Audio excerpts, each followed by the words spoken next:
Okay, Sam, this is a video for you. This is our chicken coop. I want to get a little back picture of it here so you can see what's going on. Now this sidewall here is 8x4, and this is a 4x4 side door here. And you can see I've got 4x4 posts that run to the floor all the way to the roof line. Makes it easy and, you know, basically symmetrical.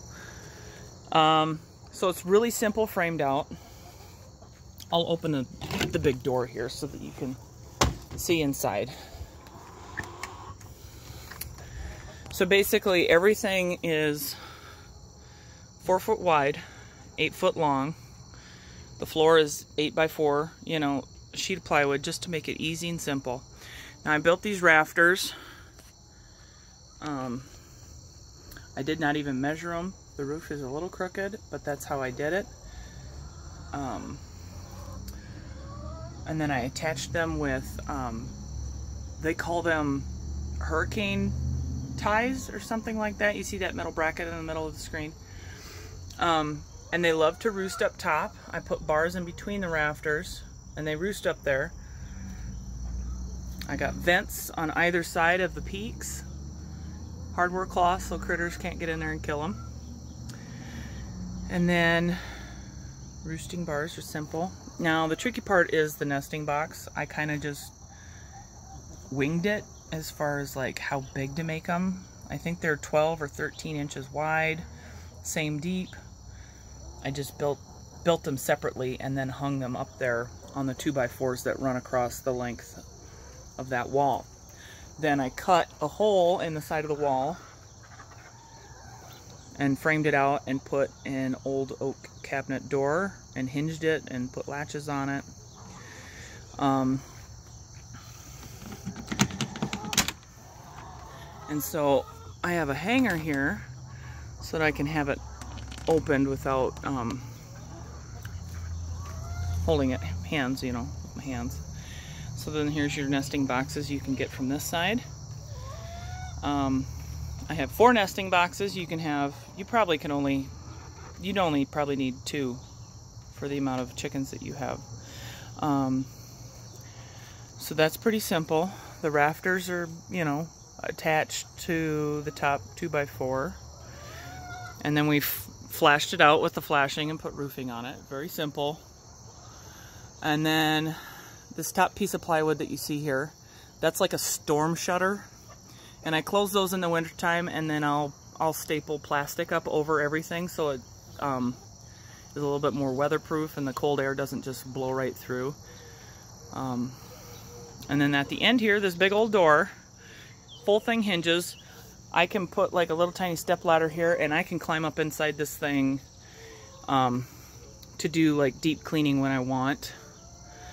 And then another thing that I have here that might be unique is this roost is not attached. It can be just lifted up and it's held in place by nails, you know, either side. And so I can lift that up and take that out so I can get my big butt in there and like rake out this bedding twice a year. And I use a deep litter method. You can see how dirty it is in here because winter's coming and I will be cleaning this out completely and putting all new fresh. I'll probably even power wash the inside. Get all this poop and stuff off. So yeah. And I painted the inside because it does get dark in here. I wanted it to be nice and bright so that they lay a little better. And then obviously the entrance door for them. That's just held closed with this little latch. That's all it needs. It's nice and tight. It doesn't like blow in the wind or nothing weird. Trimmed that door out.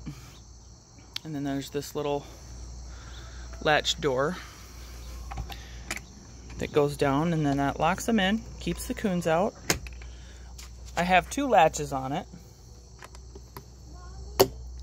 Hang on, honey. And so that's secure there. Coons aren't going to be able to get that open. And now for their walking ladder, I don't even know how I came up with this. I put T-brackets with some washers to space it out. So I can fit these pieces of metal. So they just kind of slip in there like so, and it hangs, and it's removable. So if I need to swing that door open, I just have to take that off. Then they can walk out, do their business. Hang on, Betty, please. So another feature here is I like the stilts because I don't want to have their food and water inside the coop, and so it hangs underneath and it is completely free from getting wet. And so their food stays out there all the time, even in a rainstorm. They can all huddle underneath of the chicken coop here and stay dry if they want, and they can eat. Now I keep their water over there in a big tub, which I need to fill.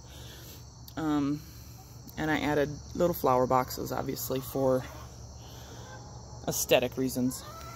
And then also a chicken weather vane, because we had it. I don't know why we had it. And then this other side here has the same storm,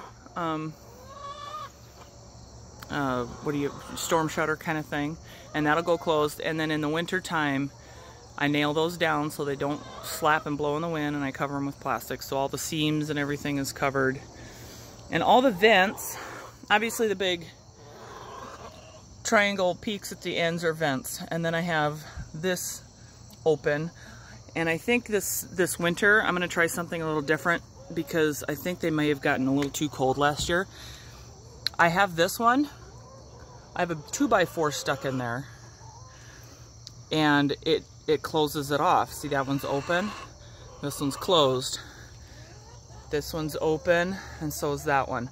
So I'm thinking about closing some of those off so it's not so much ventilation. Because I think they got a little cold and I got some of that wind in there. They had frozen combs, and one lost a couple toes. So I just need to be careful on that. So yeah, oh, I better open this, otherwise they won't lay eggs. Hang on, honey. So yeah. If you have any questions, feel free to message me. I just kind of winged it, you know. Look at this. I'm so redneck. I have an arrow holding up this shutter, just so you know, and it works perfectly. And if it gets super duper windy, like if you've got like a storm coming or something, those will blow shut almost automatically, because the wind will lift it up, and then the arrow will fall out of there and it will slam shut, and it'll help keep the rain out. So it's kind of a unique idea, and it's kind of fun because it just closes on its own when it gets super, super windy. Same with the other side. So, and we just have a power cord running to it with a timer so that they have Christmas lights in the morning and in the evening so that they lay more. Okay, well, that's it.